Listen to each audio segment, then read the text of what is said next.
Hello प्यारे बच्चों, कैसे हैं आप सब। मैं आपकी अध्यापिका अर्चना अरोड़ा, विद्यालय शिक्षा विभाग हरियाणा के आज के एजुसेट टेलीकास्ट में आपका वेलकम करती हूँ। प्यारे बच्चों, आज हम पढ़ेंगे कक्षा 4 विषय परिवेश अध्ययन पाठ 19 एक कदम स्वच्छता की ओर। प्यारे बच्चों, स्वच्छता यह एक ऐसी क्रिया है जिससे हमारा शरीर, दिमाग, कपड़े, घर, आसपास और कार्यक्षेत्र साफ और शुद्ध रहते हैं। हमारे मानसिक और शारीरिक स्वास्थ्य के लिए साफ सफाई बेहद जरूरी है। प्यारे बच्चों, महात्मा गांधी जी ने स्वच्छ भारत का सपना देखा था। उसी सपने को पूरा करने के लिए 2 अक्टूबर 2014 में स्वच्छ भारत अभियान की शुरुआत की गई। इस अभियान में लोगों को बताया गया कि हमें अपने घर के साथ साथ आसपास में भी सफाई रखनी चाहिए। हमें घर का कचरा सड़कों पर नहीं फेंकना चाहिए। प्यारे बच्चों, पाठ एक कदम स्वच्छता की ओर में हम यह जानेंगे कि किस प्रकार हम कचरे का सही रूप से निस्तारण कर सकते हैं। हम अपने पर्यावरण को साफ सुथरा कैसे रख सकते हैं। पुरानी अनुपयोगी वस्तुओं को किस प्रकार पुनः उपयोग कर सकते हैं। तो प्यारे बच्चों, चलिए शुरू करते हैं पाठ एक कदम स्वच्छता की ओर एक कविता के साथ। जब भी उठो सुबह सवेरे, जब भी उठो सुबह सवेरे, ब्रश करे ओ भाई मेरे, ब्रश करे ओ भाई मेरे, फिर करे बाकी सफाई, फिर करे बाकी सफाई, जो जरूरी है मेरे भाई, जो जरूरी है मेरे भाई, जितना जरूरी है रोज खाना, जितना जरूरी है रोज खाना, उतना ही जरूरी है नहाना। उतना ही जरूरी है नहाना। चाहे हो मौसम कैसा, चाहे हो मौसम कैसा, चाहे हो मौसम कैसा, चाहे हो मौसम कैसा, पर न हो न ऐसा, करना ना हो ना ऐसा, बाहर की चीजें नहीं खाना, बाहर की चीजें नहीं खाना, जो चाहो घर पर ही बनाना, जो चाहो घर पर ही बनाना।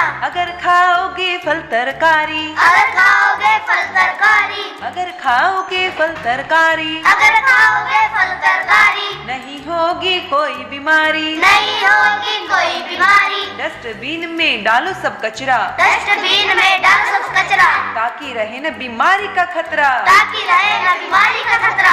डस्टबिन में डालो सब कचरा, डस्टबिन में डालो सब कचरा, ताकि रहे न बीमारी का खतरा। ताकि रहे ना बीमारी का खतरा। कचरे का करो सही निस्तारण, कचरे का करो सही निस्तारण, कचरे का करो सही निस्तारण, कचरे का करो सही निस्तारण, ताकि स्वच्छ रहे पर्यावरण। ताकि स्वच्छ रहे पर्यावरण। सब प्रकार की स्वच्छता है जरूरी, सब प्रकार की स्वच्छता है जरूरी, सब प्रकार की स्वच्छता है जरूरी। सब प्रकार की स्वच्छता है जरूरी, तभी रहेगी बीमारियों से दूरी, तभी रहेगी बीमारियों से दूरी। ये तो प्यारे बच्चों, इस कविता से हमने जाना कि साफ सफाई हमारे लिए कितनी आवश्यक है। ब्रश करना, नहाना, अपने घर व आसपास की सफाई रखना, कचरे का सही निपटान करना आदि स्वस्थ आदतें अपनाकर हम व्यक्तिगत स्वच्छता, सामुदायिक स्वच्छता व पर्यावरणीय स्वच्छता को बनाए रख सकते हैं। क्योंकि हमारे आसपास स्वच्छता होगी तो हम भी स्वस्थ रहेंगे। महान दार्शनिक अरस्तु का कथन है कि स्वस्थ शरीर में ही स्वस्थ मस्तिष्क निवास करता है। तो प्यारे बच्चों, चलिए इस पाठ से जानते हैं किस प्रकार अपने आसपास साफ सफाई रख सकते हैं। अरे बच्चों, आप सब ये क्या कर रहे हैं? मैम, हम हमारे क्लासरूम को सजाने के लिए चीजें बना रहे हैं। अच्छा, फूल तो बहुत सुंदर बने हैं, लेकिन बच्चों देखो कमरे में कचरा भी फैल गया है। पेंसिल के छिलके, कागज के टुकड़े एक डिब्बे में डालो और खाली स्केच पेन, रंग की शीशियाँ अलग डिब्बे में। मैम, अलग अलग डिब्बे में क्यों डाला है? क्योंकि ये अलग अलग प्रकार का कचरा है, इसीलिए हम इसे अलग अलग डब्बों में डालेंगे और इसके बारे में हम अब आगे और जानते हैं। तो प्यारे बच्चों, तुम सोचकर मुझे बताओ कि और कौन कौन सी चीज़ों का कचरा होता है? मैम, सब्जी का छिलका होता है, फ्रूट का छिलका, पेंसिल का छिलका, पेड़ के सूखे पत्तों से भी कचरा होता है मैम। शाबाश, बिल्कुल सही कि पेंसिल के छिलके, सब्जी के छिलके, फ्रूट्स के छिलके, सूखे पत्तों का भी कचरा होता है। तो प्यारे बच्चों, अगर हम कचरे को खुले में फेंकते हैं तो क्या नुकसान हो सकते हैं? मैम, हमें खुले में कचरा नहीं फेंकना चाहिए। अगर हम खुले में कचरा फेंकेंगे तो बीमारियां फैलेंगी। बिल्कुल सही प्यारे बच्चे। तो बच्चों, आप बताएं तो हमें कचरे का क्या करना चाहिए? मैम, हमें डस्टबिन में डालना चाहिए। बिल्कुल सही। अच्छा, तो आपने अलग अलग रंग के डस्टबिन देखे होंगे। ये अलग अलग रंग के क्यों होते हैं? क्योंकि कचरे को फेंकने से पहले हमें इसे दो तरह के कचरे में अलग अलग करना होता है। दो तरह से अलग करने के लिए हमें इसे सूखे कचरे और गीले कचरे में बांटना पड़ता है। इस प्रकार कचरे का सही निपटान करना कचरे का निस्तारण कहलाता है। तो अब आप बताएं कि ऐसी कौन सी चीजें हैं जो गलकर मिट्टी में मिल जाती होंगी? कागज। Very good. मैम, कपड़े के थैले भी। शाबाश, सब्जियां। बिल्कुल सही। मैम, पेड़ के पत्ते। बिल्कुल। तो आप सभी बच्चों ने बहुत अच्छा बताया। मैम, गोबर भी तो मिट्टी में गल जाता है जी। बिल्कुल सही, शाबाश। प्यारे बच्चों, ये सारी चीजें जो गलकर मिट्टी में मिल जाती हैं, इन्हें गलने वाला कचरा कहते हैं। इस गलने वाले कचरे से हम जैविक खाद भी बना सकते हैं, जो हमारी मिट्टी को उपजाऊ बनाती है। तो इससे हम क्या समझते हैं बच्चों? इस बात से हम यह समझते हैं कि जो चीज़ें गलकर मिट्टी में मिल जाती हैं और उसकी उपजाऊ शक्ति बढ़ाती हैं, वह गलने वाला कचरा कहलाती हैं। अच्छा, तो कौन सी चीज़ें गलकर मिट्टी में नहीं मिलती हैं? प्लास्टिक की बोतलें। मैम, कांच का गिलास भी मिट्टी में नहीं गलता।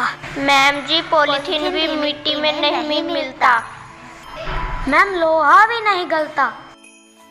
शाबाश बच्चों, यह ऐसा कचरा है जो गलकर मिट्टी में नहीं मिलता, इसीलिए इसे हम न गलने वाला कचरा कहते हैं। अच्छा बच्चों, ऐसा कौन सा त्योहार है जिस पर हम स्कूल की, हमारे कक्षा कक्ष की और घर की सफाई करते हैं? दीपावली। Very good, Deepavali. तो दीपावली पर हम जब सफाई करते हैं तो क्या क्या कचरा निकलता है? पुराने कपड़े, पुराने खिलौने भी निकलते हैं। बिल्कुल सही। मैम, प्लास्टिक की बोतलें भी तो निकलती हैं। हाँ बिल्कुल। लोहे का भी सामान निकलता है मैम। बिल्कुल, लोहे का सामान भी पुराना निकलता है। तो बच्चों, यह जो सारा कचरा निकलता है, फिर हम इसका क्या करते हैं? मैम, कबाड़ी को बेच देते हैं। बिल्कुल, हम इसे कबाड़ी को बेच देते हैं।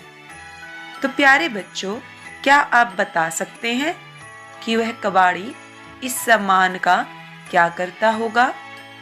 क्या करता है मैम? प्यारे बच्चों, कबाड़ी उस सामान को ले जाकर बेच देता है, क्योंकि कुछ सामान ऐसा होता है जिसे गलाकर या अन्य तरीकों से दोबारा प्रयोग किया जा सकता है। चंडीगढ़ का रॉक गार्डन भी ऐसे सामान के उपयोग का अद्भुत उदाहरण है। इस गार्डन में पुरानी अनुपयोगी वस्तुओं का एक सुंदर ढंग से प्रयोग करके इसे तैयार किया गया है। और बच्चों, इस प्रकार पुरानी अनुपयोगी वस्तुओं से नई उपयोगी वस्तुएं बनाने की प्रक्रिया को पुनर्चक्रण कहते हैं। मैम देखो, मैंने पॉलीथीन से फूल बनाए हैं।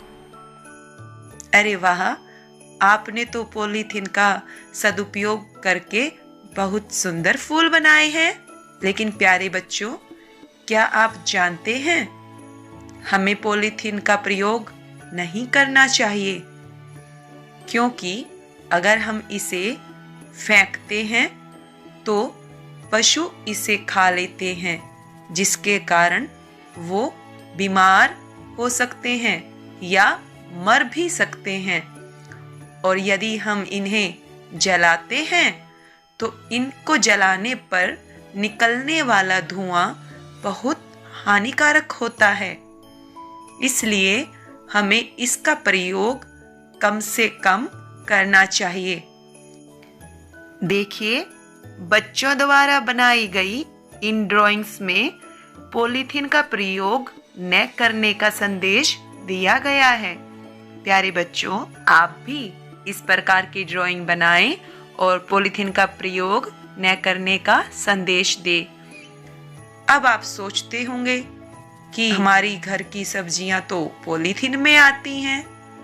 तो प्यारे बच्चों, हम पॉलीथीन के स्थान पर कागज के थैले का प्रयोग कर सकते हैं, क्योंकि कागज का पुनर्चक्रण संभव है और इसका प्रयोग करने से प्रदूषण भी नहीं फैलता है। तो चलिए हम कागज के पुनर्चक्रण से संबंधित एक क्रियाविधि करते हैं। तो प्यारे बच्चों, चलिए शुरू करते हैं हमारी कागज के पुनर्चक्रण से संबंधित क्रियाविधि। इस क्रियाविधि में हम देखेंगे कि किस प्रकार पुराने कागज का सदुपयोग करके नई सुंदर उपयोगी वस्तुएं बना सकते हैं। इसके लिए आप सबसे पहले इस प्रकार कागज के टुकड़े ले लें। इन कागज के टुकड़ों को 4 से 5 दिन के लिए पानी में भिगोकर रख दें। मैंने इन कागज के टुकड़ों को 5 दिन के लिए पानी में भिगोया था। भिगोने के पश्चात ये कागज के टुकड़े इस प्रकार हो गए। फिर आप इन कागज के टुकड़ों में से अतिरिक्त पानी को निकाल दें। तो मैंने अपने कागज के टुकड़ों का अतिरिक्त पानी निकाल दिया है। अब हम इन कागज के टुकड़ों को मुल्तानी मिट्टी के साथ कूट लेंगे, ताकि यह मैश होकर लुगदी बन जाए। तो देखें प्यारे बच्चों, यह इस प्रकार लुगदी तैयार हो गई है। अब हम इस लुगदी का प्रयोग करके अपनी मनचाही वस्तुएं बनाएंगे। अब हम जिस आकार की वस्तु बनाना चाहते हैं, उस वस्तु की पिछली सतह पर चिकनाई या प्लास्टिक की शीट लगा देंगे। तो बच्चों, मैं कटोरी बना रही हूँ।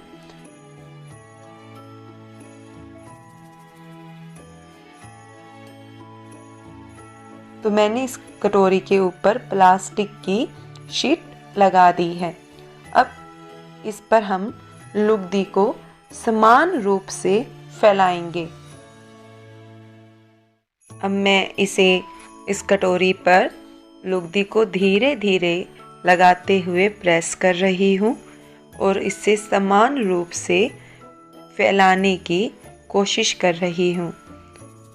तो हम धीरे धीरे इस लुगदी को कटोरी का आकार देते जाएंगे। हम चारों तरफ से प्रेस करते हुए आकार देंगे। तो आप देखें कि किस प्रकार हमारी कटोरी तैयार हो रही है। तो देखिए प्यारे बच्चों, हमारी लुगदी ने कटोरी का आकार ले लिया है। अब मैं इसकी सुंदरता बढ़ाने के लिए इस पर मुल्तानी मिट्टी का पतला लेप लगा रही हूँ ताकि इसकी सुंदरता थोड़ी और बढ़ जाए। तो इस प्रकार हम मुल्तानी मिट्टी का इसको बाहर से हल्का हल्का लेप लगा देंगे। अब इसे हम सूखने के लिए रख देंगे। इसे सूखने में बच्चों कम से कम 4 से 5 दिन का समय लगता है। सूखने के बाद हम इसे कटोरी से अलग कर लेंगे और फिर हम इसे अपने मनचाहे रंगों से सजाएंगे। तो देखें बच्चों, हमारी कितनी प्यारी कटोरी तैयार है। तो आप भी इस प्रकार कागज का सदुपयोग करके सुंदर सुंदर वस्तुएं बनाएं और मनचाहे रंगों से सजाएं। प्यारे बच्चों, इस रिपोर्ट कार्ड को ध्यान से देखें। यह एक समूह द्वारा तैयार किया गया रिपोर्ट कार्ड है।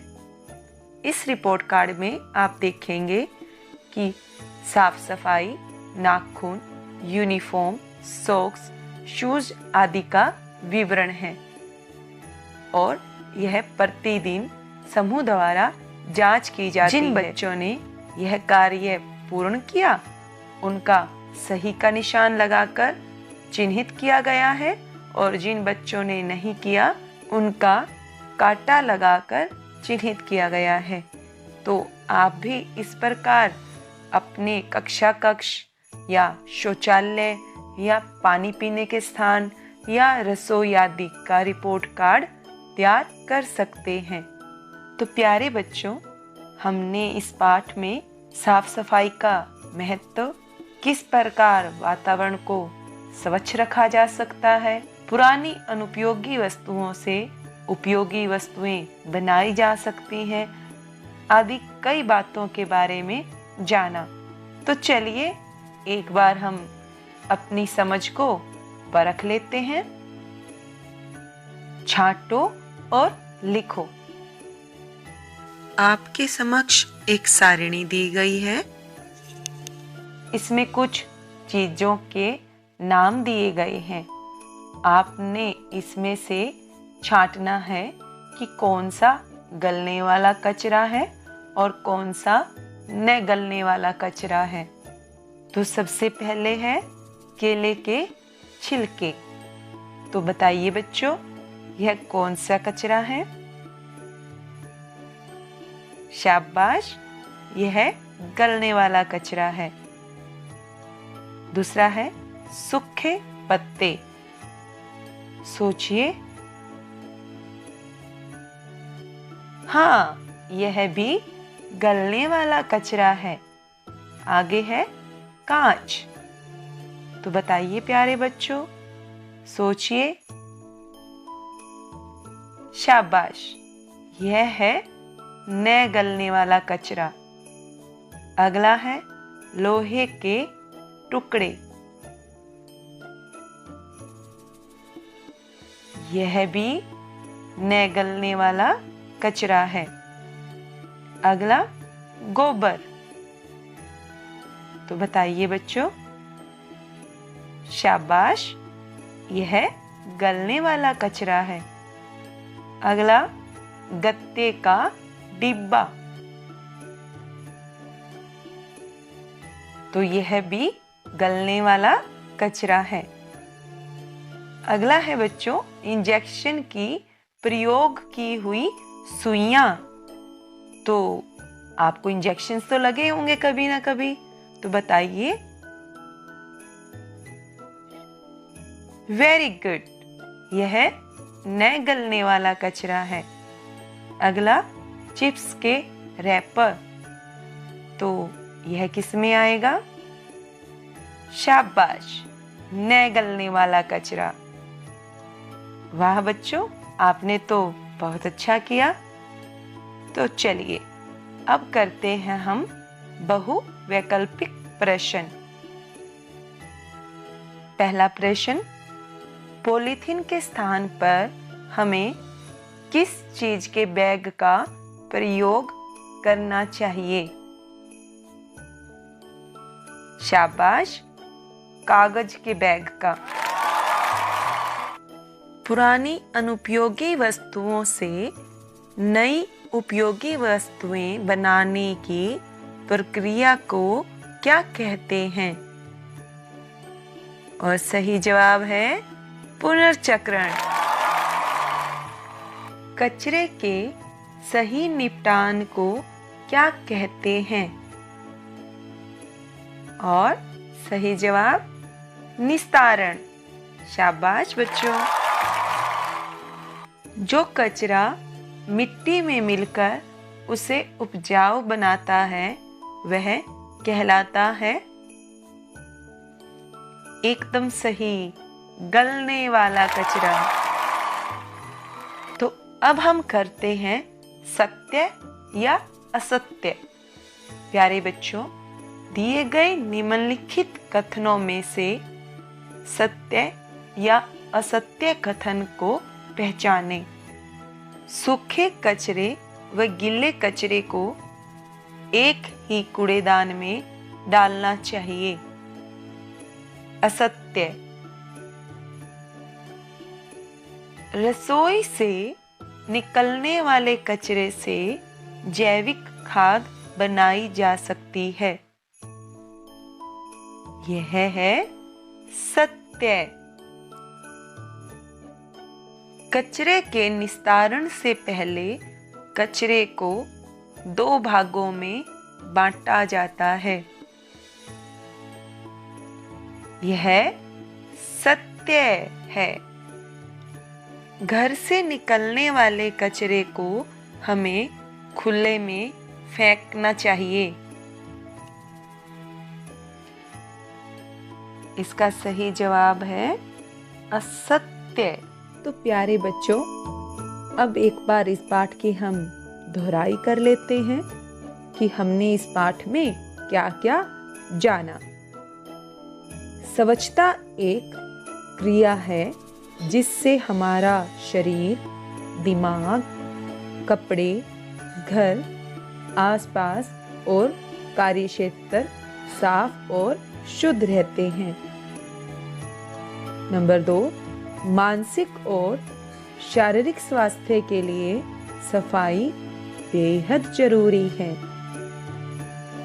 हमें घर का कचरा सड़कों या खुले में नहीं फेंकना चाहिए। कचरे के सही निपटान के लिए इसे 2 भागों में बांटना चाहिए। गलने वाला कचरा वह कचरा होता है जो मिट्टी में मिलकर उसकी उपजाऊ शक्ति को बढ़ाता है। न गलने वाला कचरा या सूखा कचरा वह होता है जो गलकर मिट्टी में नहीं मिलता है। कचरे के सही निपटान को कचरे का निस्तारण कहते हैं। चंडीगढ़ के रॉक गार्डन को पुरानी अनुपयोगी वस्तुओं का सदुपयोग करके तैयार किया गया है।